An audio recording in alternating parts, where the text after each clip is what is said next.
और जहां पर ये मायापति है, संपदा तो बिना बुलाए अपने ही आप आ जाएगी। भगवान को अपने पास रखो, जगत की संपूर्ण दौलत आपके पास होगी। इसको इस प्रकार से समझें। एक कोई भाई, कोई था व्यक्ति, उसकी 4 बेटियां विवाह के लिए थी। वो किसी साधु के पास गया और कहा, गुरुजी 4 लली विवाह के लिए पैसा है नहीं, कुछ उपाय बता दो।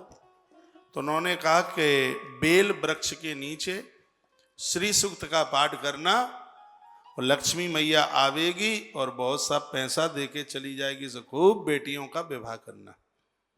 वो व्यक्ति आया, उसने 11 दिन का अनुष्ठान किया। 11वें दिन लक्ष्मी मैया प्रकट हो गई। देखा कि पूरा शरीर कंचन की तरह चमक रहा था मैया का। मैया का शरीर कांच की तरह, सोने की तरह, देखो जरा डुकरिया चैन हुई, पूरा शरीर कंचन की तरह चमक रहा था। उसके पांव कोयले से भी ज्यादा काले थे। तो भगत ने पूछा, मैया तू इतनी सुंदर, पूरा शरीर सोने की तरह चमक रहा है। सुनिए माता, ये बहुत समझने लायक बात है जो मैं एग्जाम्पल आपके बीच में रख रहा हूं। माँ तेरे पांव काले, चरण काले क्यों है? तो लक्ष्मी मैया ने कहा, चाहे नोट ले लो, चाहे प्रश्न का समाधान, एक ही चीज मिलेगी। तो भगत ने कहा कि तुम कैसे प्रकट होती हो वो तो मुझे पता लग ही गया, और 11 दिन सही, ये बताओ कि तुम्हारे चरण इतने काले क्यों हैं? तब मैया ने कहा कि दुनिया में ऐसे बहुत भगत हैं जो संपत्ति के लिए अपना माथा मेरे पांव में रगड़ते हैं, उनके पाप की वजह से मेरे चरण काले हो गए। ये कह के मैया अंतर्ध्यान हो गई। फिर वह भगत ने 11 दिन का अनुष्ठान किया। तो 11वें दिन फिर माताजी लक्ष्मी देवी पधारी।